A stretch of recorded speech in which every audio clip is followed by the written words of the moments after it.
dear student, I am Manfal Maurya. Today in class 9, we read about the Golgi complex or Golgi operators. आज student हम आपकी science में Golgi complex या Golgi operators, lysosomes and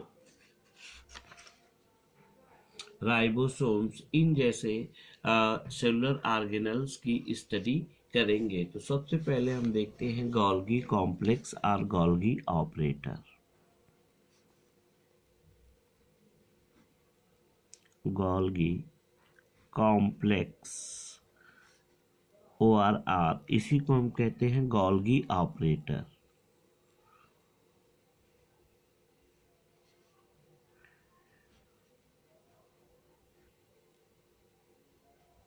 operators, ठीक है। ये Golgi complex या Golgi operators को सबसे पहले कैमिलो गोल्गी नामक साइंटिस्ट ने इसको डिस्कवर्ड किया था, ठीक है। तो कैमिलो गोल्गी ने गोल्गी कॉम्प्लेक्स को डिस्कवर्ड किया। गोल्गी कॉम्प्लेक्स एक ऐसा स्ट्रक्चर होता है जो मुख्य रूप से एक सिस्टर्नी नेटवर्क के द्वारा इंटर कनेक्टेड होता है। तो गोल्गी कॉम्प्लेक्स एक ऐसा कॉम्प्लेक्स स्ट्रक्चर होता है जिसमें मुख्य रूप से स्ट्रक्चरल 3 इकाइयाँ पाई जाती हैं, 3 यूनिट पाई जाती हैं। एक को हम कहते हैं ट्यूब्यूल्स, दूसरे को कहते हैं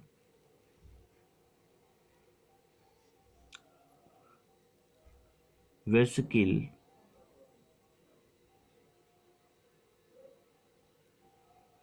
ठीक है।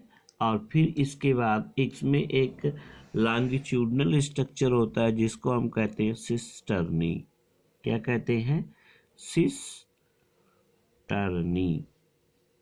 ठीक है। तो ये सिस्टर्नी, ट्यूब्यूल्स, वेसिकल, ये तीनों स्ट्रक्चर आपस में मिलकर एक स्पेशल स्ट्रक्चर को कॉम्प्लेक्स स्ट्रक्चर बनाते हैं जिसको हम कहते हैं गोल्गी कॉम्प्लेक्स, ठीक है। ये जनरली स्फेरिकल या हम कह सकते हैं कि पेरिफेरल रीजन में पाया जाता है। इन प्लांट सेल्स में इसी गोल्गी ऑपरेटर्स को हम डिक्टियोसोम के नाम से जानते हैं। प्लांट सेल में इन प्लांट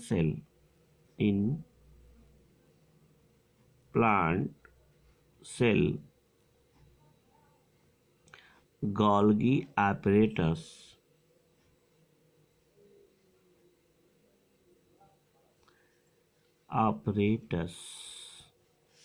कॉल्ड डिक्टियोसोम। क्या कहते हैं इसको हम? डिक्टियोसोम्स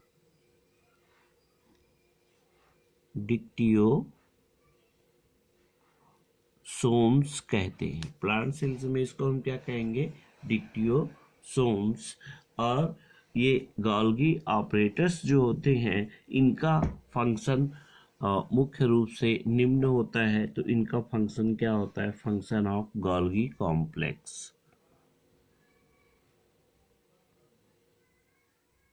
फंक्शन, ठीक है।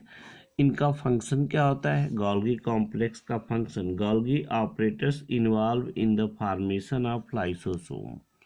इसका सबसे बड़ा फंक्शन होता है इट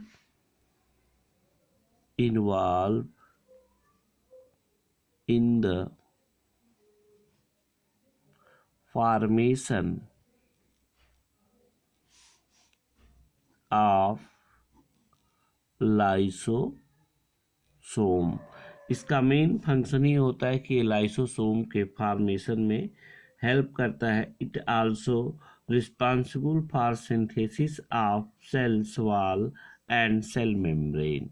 दूसरा इसका फंक्शन ही होता है कि ये किसी भी सेल में सेल वॉल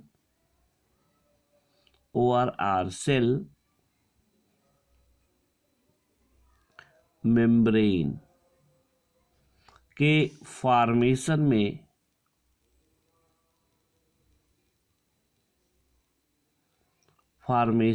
क्या करते हैं? हेल्प करते हैं। तो सेल वॉल और सेल मेम्ब्रेन फॉर्मेशन में ये क्या करते हैं? हेल्प करते हैं। अब दूसरा चीज होता है, दूसरा जो सेलुलर ऑर्गेनेल्स जिसको हम कहेंगे लाइसोसोम। तो स्टूडेंट आगे की तरफ हम चलेंगे तो आगे हम देखेंगे क्या, लाइसोसोम।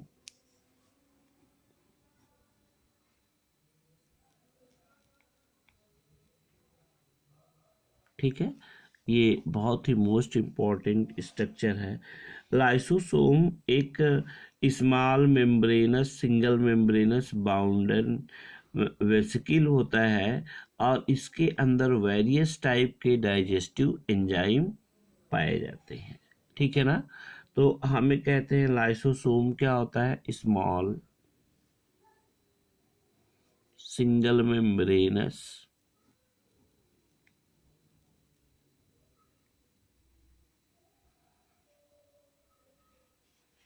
मेम्ब्रेनस स्ट्रक्चर होता है।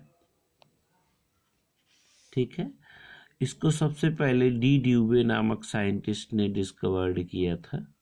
डी ड्यूबे, डी ड्यूबे ने इसको क्या किया था, डिस्कवर्ड किया था। ठीक, और इसमें डिफरेंट काइंड की डाइजेस्टिव एंजाइम पाई जाती है। डाइजेस्टिव एंजाइम,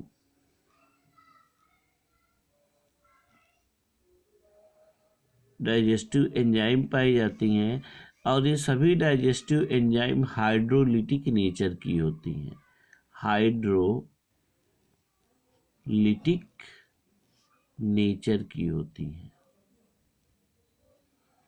ठीक है, आगे की तरफ हम देखते हैं, they produce joint actively of endosperm, या हम कह सकते हैं कि endoplasmic reticulum and Golgi apparatus. ठीक है, तो लाइसोसोम्स रैप्चर होकर अपने एंजाइम को सिक्रीट कर देते हैं आउटसाइड में, जिससे कभी कभी ये डाइजेस्ट कर देते हैं पूरे सेलुलर स्ट्रक्चर को। इसीलिए इनको हम सुसाइड बैग के नाम से भी जानते हैं।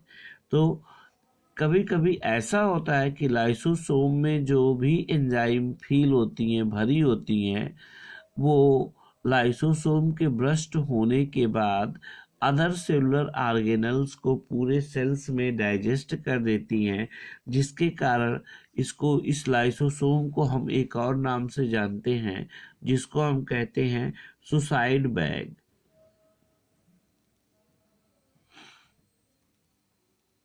सुसाइड बैग, तो सुसाइड बैग हम किसे कहते हैं, इसी लाइसोसोम को कहते हैं। इसको सेल का स्कैवेंजर भी कहा जाता है, scavenger of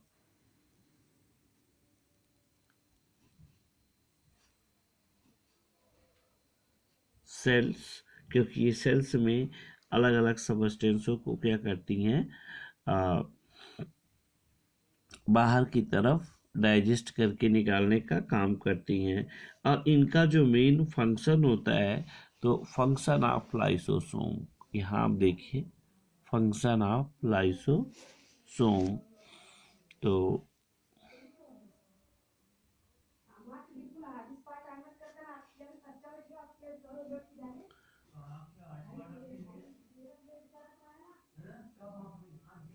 function of lysosome, तो लाइसोसोम का फंक्शन क्या होता है, ये इंट्रासेलुलर और इंटरसेलुलर डाइजेशन में हेल्प करते हैं।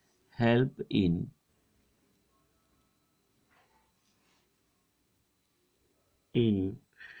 Intracellular digestion, intra cellular digestion.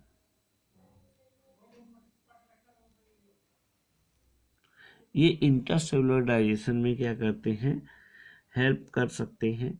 Food particles को जो इंजेस्ट किए रहते हैं, इनमें एंडोसाइटोसिस करवा सकते हैं। तो मेन फंक्शन इनका यही होता है कि ये डाइजेशन में क्या करते हैं, हेल्प करते हैं। लाइसोसोम ऑफ WBC, ये डिस्ट्रॉय अदर पैथोजन और फॉरेन पार्टिकल्स। जो WBC के अंदर पाए जाने वाले लाइसोसोम्स होते हैं, वो पैथोजन या माइक्रो ऑर्गेनिज्म को डाइजेस्ट करने का काम करते हैं। तो लाइसोसोम्स का ये मेन फंक्शन होता है। नेक्स्ट जो है हमारा ribosome. What is ribosome? Ribosome cell का सबसे छोटा या सबसे स्मॉलेस्ट सेलुलर ऑर्गेनल्स होता है। इसके बारे में हम देखते हैं। नेक्स्ट है हमारा ribosome. Ribosome are smallest cellular organelles. ये सबसे छोटा होता है, स्मॉलेस्ट सेलुलर ऑर्गेनल्स, ठीक है। और दूसरी बात ये है नॉन मेम्ब्रेनस।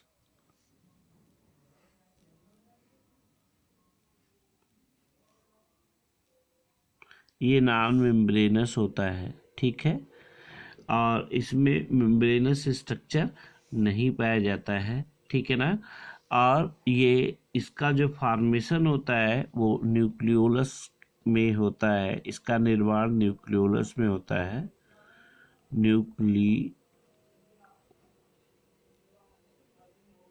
ये न्यूक्लियोलस में फॉर्म होते हैं। ये जनरली किसके बने होते हैं? आरएनए एंड प्रोटीन के। इसमें क्या होता है? आरएनए और प्रोटीन के, आरएनए प्लस प्रोटीन के द्वारा ये क्या करते जाते हैं? बनाए जाते हैं। इसीलिए इनको हम आरएनपी पार्टिकल भी कहते हैं। आरएनपी पार्टिकल, ठीक है। या हम कह सकते हैं ribo nucleo acid protein, ribo nucleo protein particles. इनको हम क्या कहते हैं? राइबो न्यूक्लियो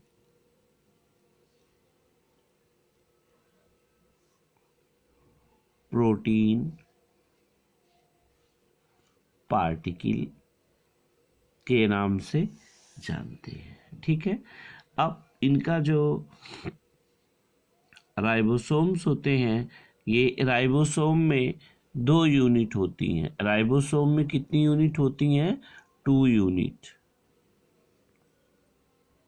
यूनिट इसमें कितनी होती हैं? कितनी होती हैं? 2 यूनिट। 2। एक होती है स्मॉलर यूनिट, स्मॉलर यूनिट, और दूसरी होती है लार्जर यूनिट,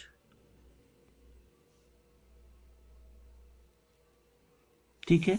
तो ये जो राइबोसोम्स होते हैं वो प्रोकैरियोटिक सेल्स में अलग होते हैं। प्रोकैरियोटिक सेल्स, प्रोकैरियोटिक सेल्स और यूकैरियोटिक सेल्स।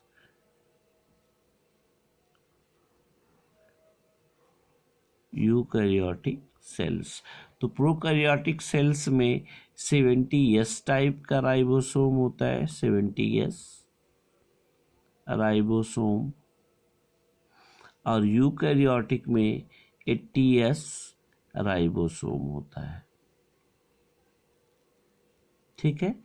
और इसमें एक छोटी यूनिट होती है और एक बड़ी होती है। इसमें भी एक छोटी होती है और एक क्या होती है?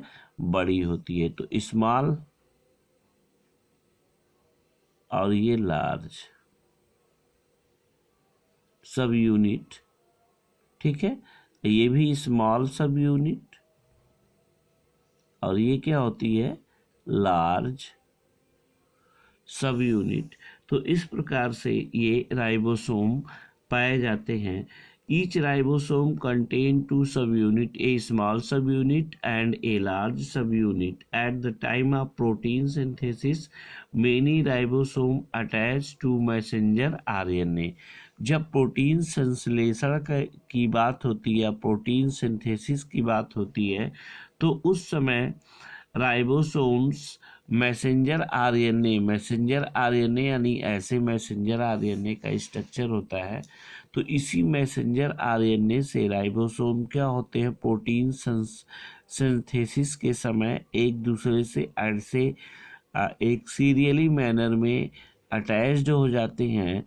तो इस पूरे स्ट्रक्चर को हम क्या कहते हैं? पॉलीराइबोसोम। या इसी को, अब इस पूरे स्ट्रक्चर को हम क्या कहेंगे, पॉलीराइबोसोम। क्या कहते हैं, पॉलीराइबोसोम कहते हैं, या इसी को हम कहते हैं पॉलीसोम। ठीक है, तो इस प्रकार से ये राइबोसोम होता है। इसका मेन फंक्शन क्या होता है राइबोसोम का, ये प्रोटीन सिंथेसिस करने में हेल्प करते हैं और प्रोटीन की फैक्ट्री कहलाते हैं।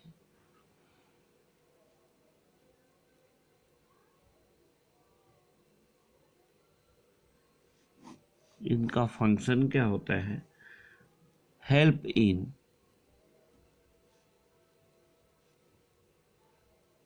Protein synthesis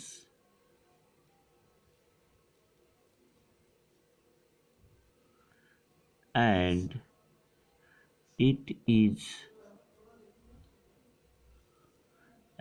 it is also called factory of protein।